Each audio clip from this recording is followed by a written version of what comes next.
on the news that it didn't really happen. It's fake news. It's AI. It's images that they made up.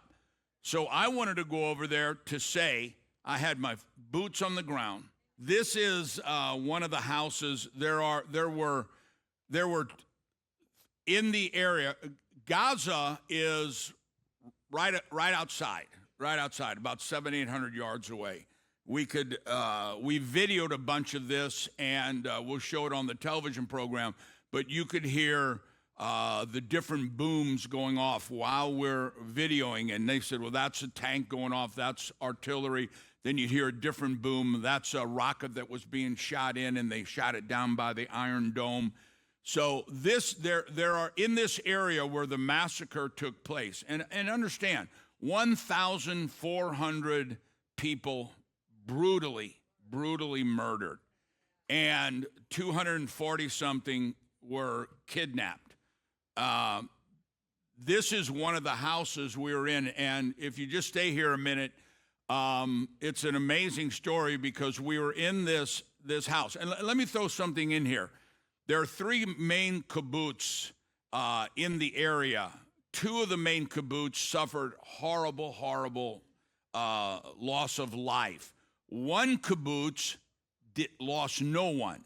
And I won't point out the gentleman because of security, but he pulled me aside and he said, Pastor Larry, he said, I'm the head of the security of the kibbutz that lost no lives.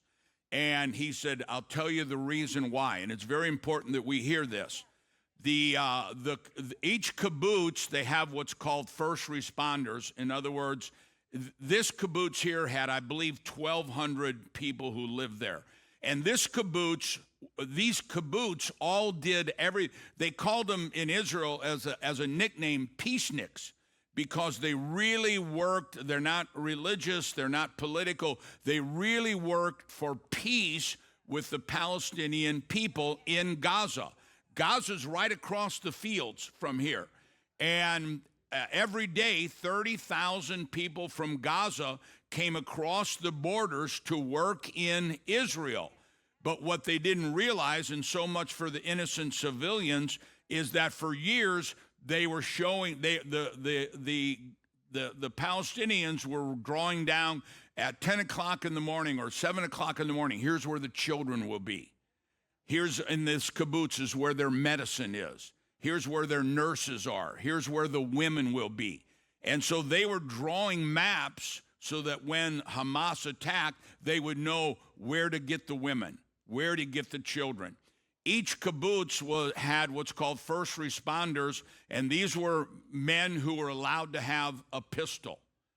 But they passed a law, which they've now changed. You know, it's kind of like closing the barn door after the horse is out.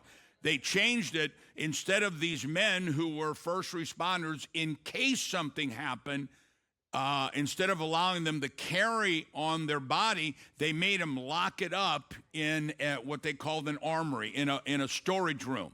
And so because of the civilian Palestinians, they drew a map where the storage was, so they knew as soon as the attack took place, these men would run to the storage room to get their handguns, and they just killed them before they ever got there. This guy said, we lost nobody in our kibbutz. Why? Because we refused to obey the law. We refused not to be armed. And we had, even though Hamas had machine guns, we had semi-automatic weapons. And because we were armed, we were able to defend ourselves. Think about another policy of the Democrats, is to disarm Americans, when our Constitution says we have the, and I've always believed in the right to bear arms, but now I see why we have to have a right to bear arms, because if we don't have the ability to defend ourselves, listen, the Hamas is here. This is why the open borders. You know, in the last month, it's been something like 7,000 Chinese have been allowed into our country in the last month. The Democratic Party is definitely trying to bring in the enemies of democracy and freedom. And we've got to understand what's going on. So this is an interesting house. We're in this house, and you can see that the house is all burnt up and bombed out. What Hamas did, and by the way, and I can't remember if I told you this, I've done so many interviews. Hamas put a bounty out on, did I already say this?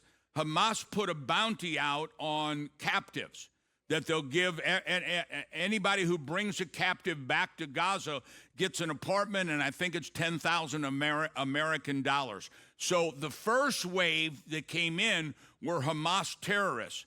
But once the massacre began, the next wave were citizens. Not Hamas, citizens.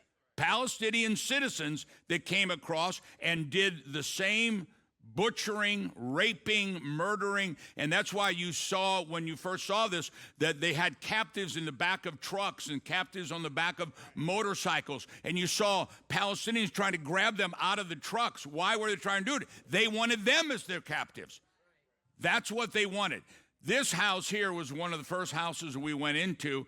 And right over in this area would have been the safe room. Every house in that area, because they get hundreds and hundreds of rockets shot at them every year. Could you imagine if every year we in Dallas were getting hundreds of rockets shot into just our civilians? And we would go, oh, well, God bless you. No, we would grab bare arms and make sure this didn't happen. I would. And so I'm over here in this safe room. Every house had a safe room, but none of the safe rooms had locks on the doors because they weren't safe rooms against terrorists. They were safe rooms against rockets and against missiles.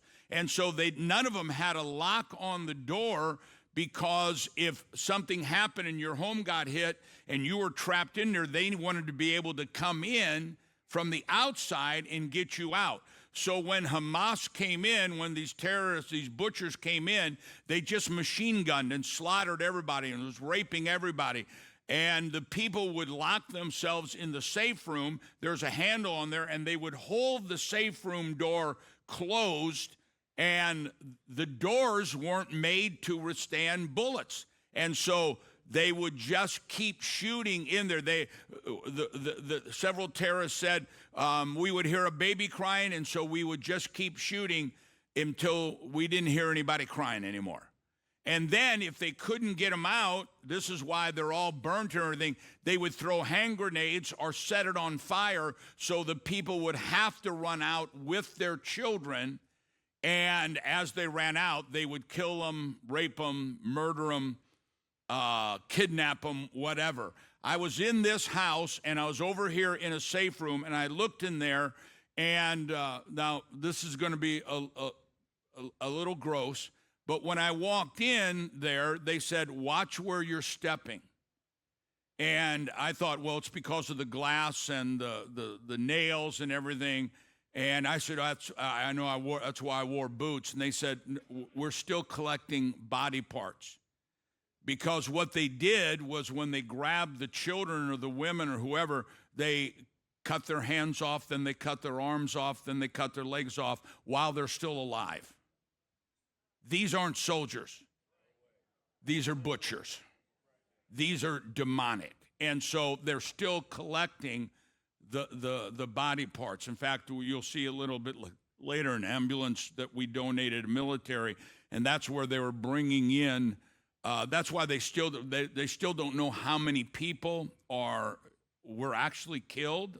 We know it's over 1,400 because they're bringing the bodies in, and like this one, they were trying to figure out what it was, and they finally figured out, oh, it's not one person, it's a mother and her 3 children that were tied together and then set on fire and burned alive.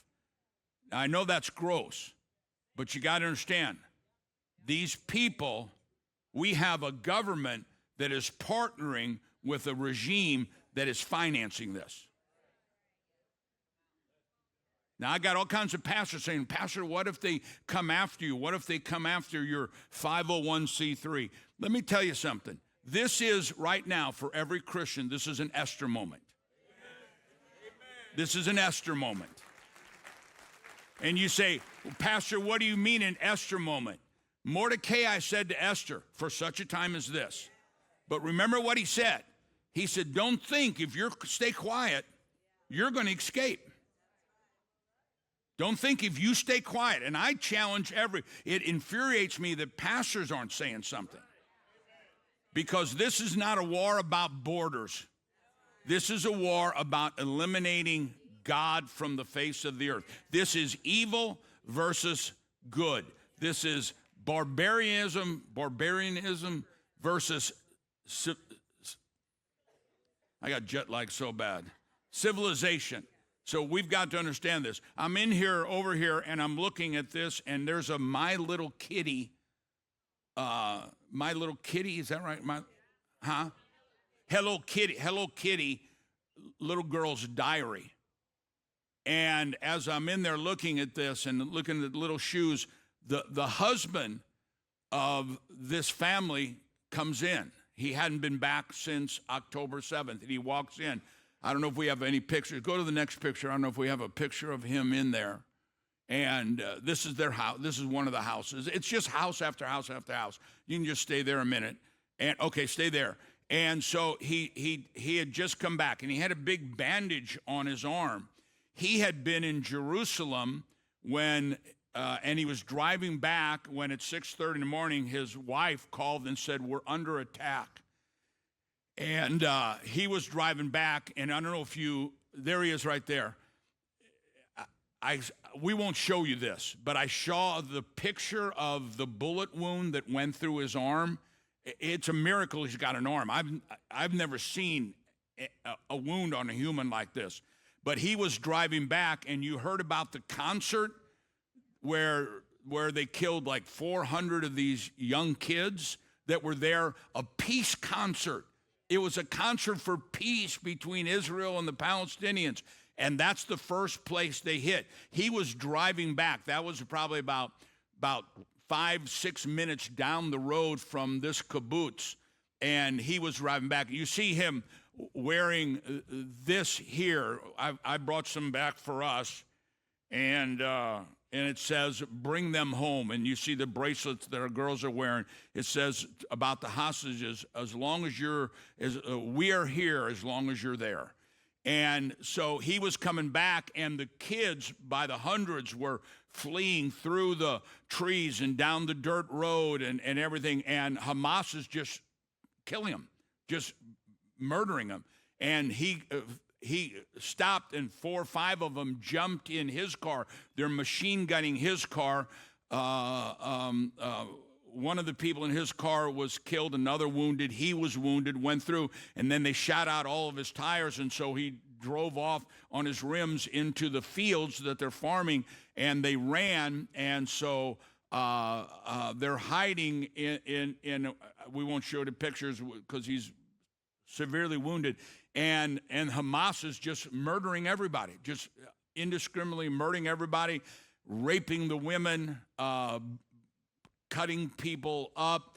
And so his family is there, and instead of going in the safe house, they went up the steps here, and he had a hidden compartment behind like a kitchen sink type of thing, and his I believe it was either his brother or his son, I think it was his son, was home from the military. So he happened to have a weapon with him.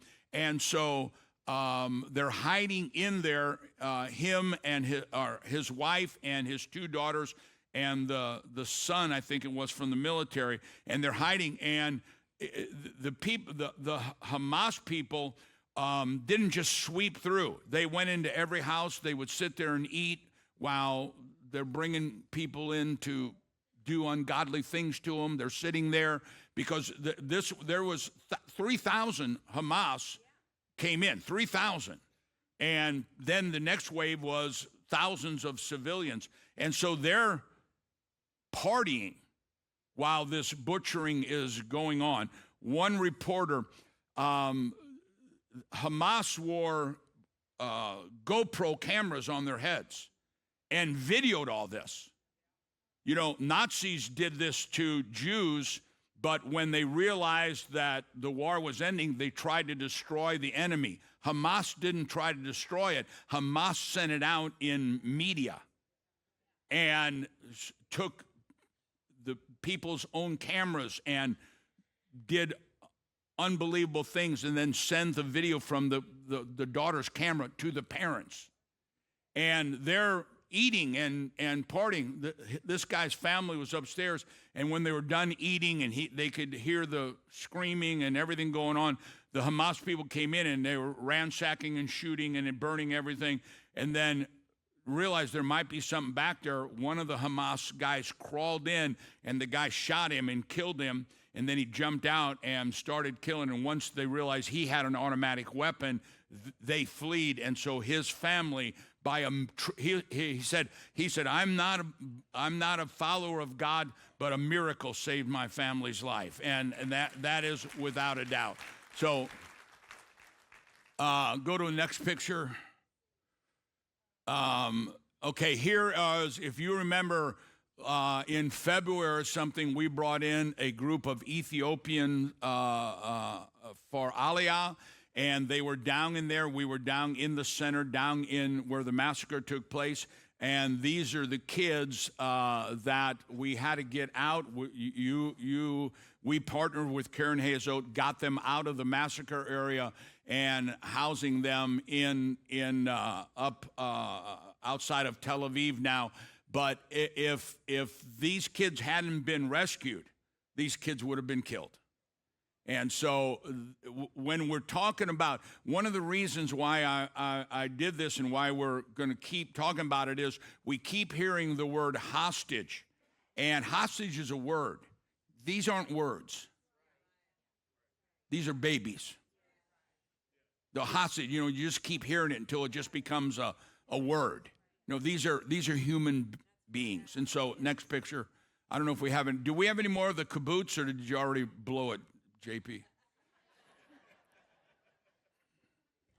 Okay, so this here, of course, Sam, and that's Edna from Karen Hazot.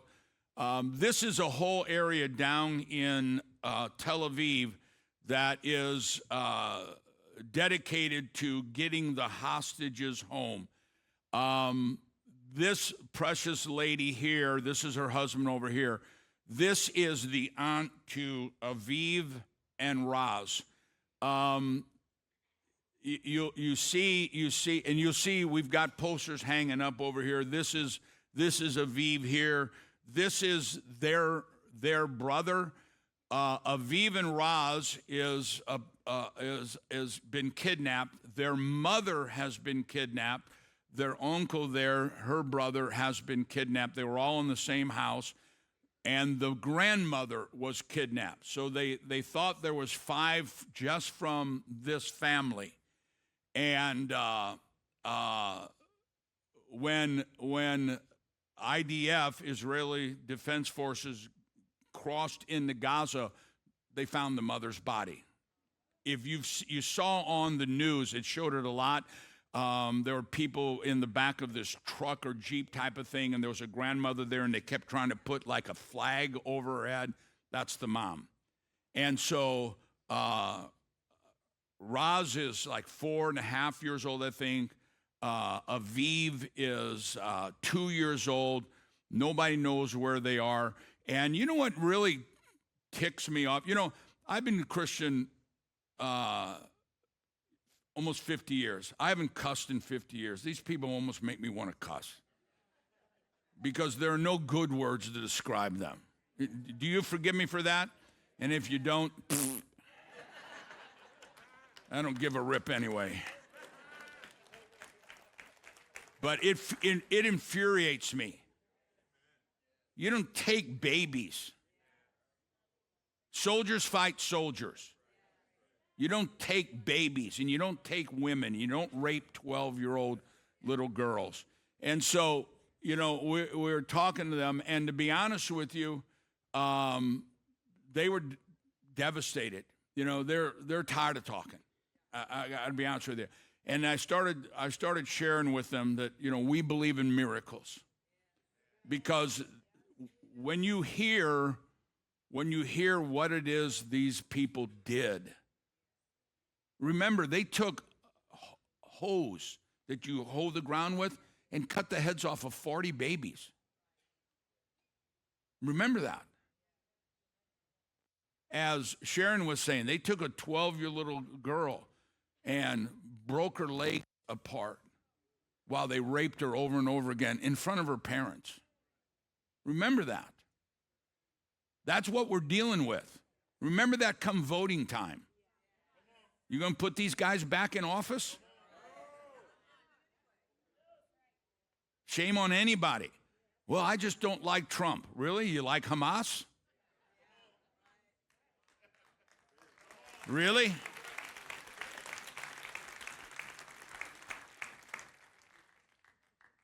And so, you know, I don't know if I could teach on Zechariah 9 for 2 months. But here's one of the prophecies in Zechariah 9 that's amazing. So we're talking to them, and you know what? We're encouraging them and stuff. And I told them about the miracle. I said, we believe in miracles. And I told them about Lion, and I told them about Tiz. And they're picking up. And I said, but look what God showed me. I was in my hotel room watching the news, and I'm looking at Ashkelon, and I'm looking at Gaza, and I'm going, this is what the prophet Zechariah talked about. And maybe, I don't know if I'll get to it today, but this is what he was talking about. But one of the amazing things, we were sitting at dinner, Sam and Edna, and, you know, Edna's not religious, and we're talking about the lady that we're going to have here on December 3rd who could be the next prime minister. And I said, you look at Zechariah 9, and we're in the restaurant, and all of a sudden Edna goes, oh my gosh. And I shared him with this. It says that when the enemy comes and attacks Israel and this and that, and he said, I saw, and it doesn't read right in English. She was reading in Hebrew. It says, I saw the prisoners in the tunnel without water, and I came and set them free. And I gave that to her. And we need to really pray for this, that God will come and set those captives free. Amen? But, I mean, you look at Zechariah 9, and it's amazing. All right, let's go on. I'm running out of time. Next one. All right, so here's an amazing thing. When we were there when did we go? May. We were there in May, and we got into a military base right by the Gaza border that's like Israel's Green Beret of Rangers. I mean, they're the elite. And Sam and Shmulik said, you know, even members of parliament don't get in here. And we went in there, and we saw the dedication of these young men, 19, 20, 21, 22 years old. And they were like the elite of the elite. They're the ones that go in there and find them in the tunnels and stuff. And I was so moved by them. And by the way, we found out while we were there that, keep that picture there, that 3 of those young men that we fell in love with have already died in Gaza. And so we need to keep them. I got a text from a rabbi in Israel, a rabbi that we met when I spoke at the Jewish meeting at the hotel 4 or 5 weeks ago.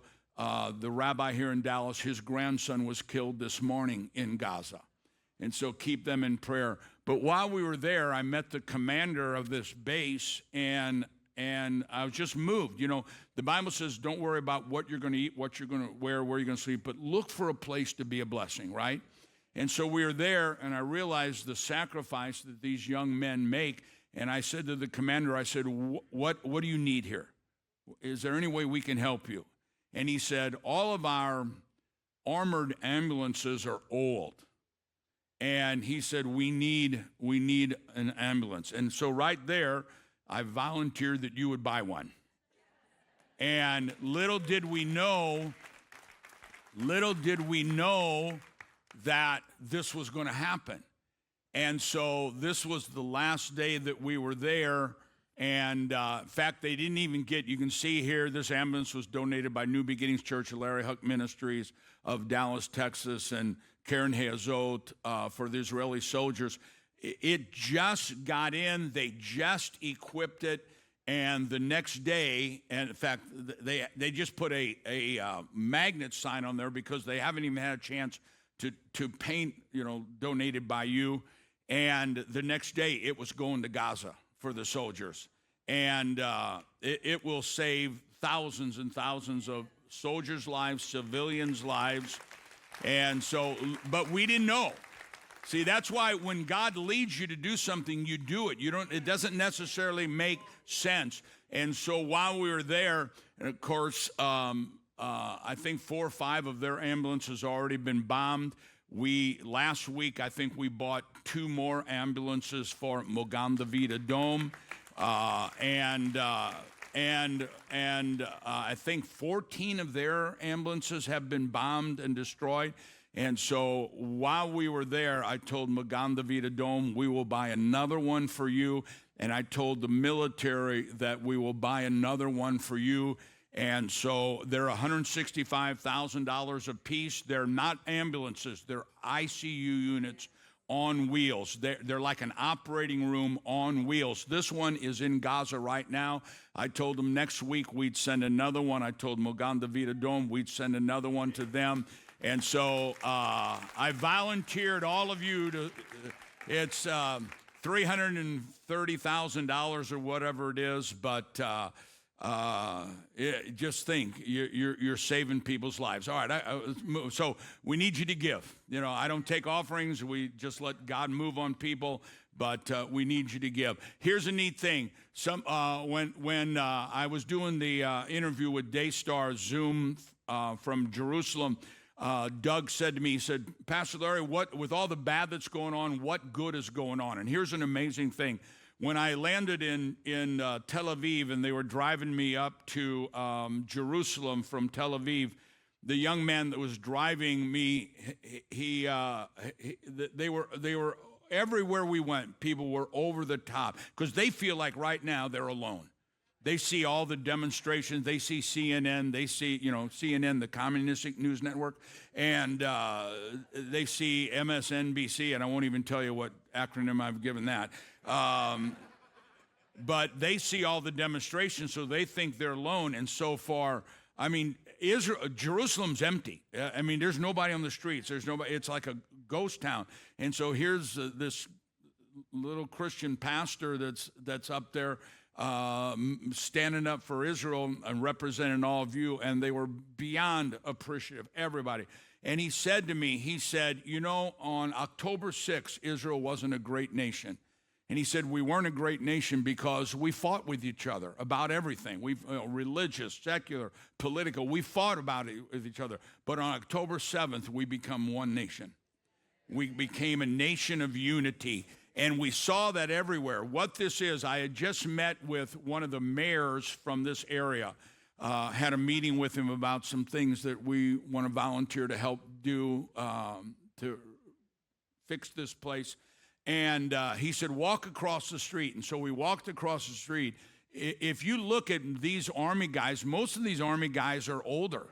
You know why? 360,000 men were called up out of the reserve.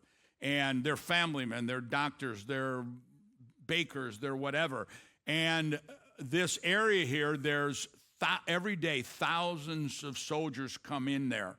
And they're cooking them hamburgers, or they're cooking them food, or they're giving them haircuts, or they're doing something. And it's all being done by volunteers, by civilians that are just taking off from their work or shutting their business down to come and serve the soldiers while the soldiers are protecting them and defeating the enemy. They asked me to help make, so you can tell I had no idea what I was doing. And I was just uselessly in the way, but it was a photo op. And I don't know if you got okay, back up. So we don't have it. I should have picked that photo out. There was one guy there, and he's a big burly guy, probably about 45 years old. He's actually standing over here from me, and he's from New York. He owns a restaurant or something in New York, and he shut down his restaurant so he could come to Israel and just serve. And you see it everywhere. You see it everywhere. People, what Satan's meant for evil, God is using it for good. And you think about a kingdom divided against itself can't stand. But where there is unity, I will command my blessing there. And so they're done with politics. They're done with playing games. They're done with, in fact, one of the neat things is down where that rock concert was taking place with all the hippies and, all the young people and everything, the guy that was shot in the arm and the other people said that there was a Orthodox kibbutz. And, of course, the Orthodox don't drive on Saturday, but I know who it was, the guy from the Magen David Dome, the Star of David, it's their Red Cross, it's their ambulances. And he said, you saw all these Orthodox guys with their black hats on the Sabbath going down and picking up these hippies and saving these hippies' lives and putting them in and bringing them up. And so all barriers were torn down. It was really cool. We'll just show a couple more here. What do we have next? We're frozen on my new ministry of. So this is one of the Holocaust survivor homes that we help finance through Karen Hazot. Everything we do and is through Karen Hazot. They're the Israeli agency that we know when we do it.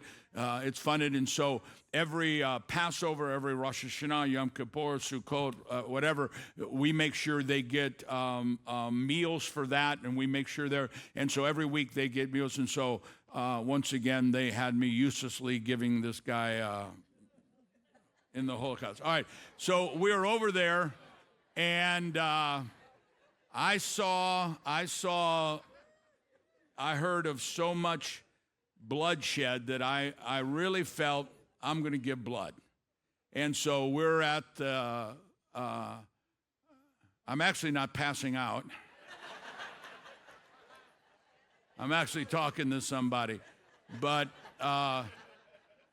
it's an interesting thing. The night before I knew I was giving blood, the last day there, and I was in my room and I going, what, is it stupid that I give blood? I'm thinking this, is it stupid that I give blood? What difference does it make if one more person gives blood? When we got there, we found out how much they need blood because there's thousands and thousands that are wounded, plus the military's in there and they're being wounded and everything. And God spoke to me and he said, that's the same thing when people think, well, what will my $20 do towards a $165,000 ambulance? And if everybody thought that, there would be nobody giving blood. And if everybody thought that, we wouldn't be buying an ambulance. And so it makes a difference when we do what God tells us as an individual. But I didn't realize how moving it was for the Jewish community that we gave blood. And so this is the same organization. It's called Magen David Dome. I think we've bought 10 or 12 ICU units on, and we promise another one. And once again, everything we do goes through Karen Hazot, the Jewish agency with the government there. And so every penny that we give for a project, every penny goes to that project. And so it's neat people. All right. It was my birthday.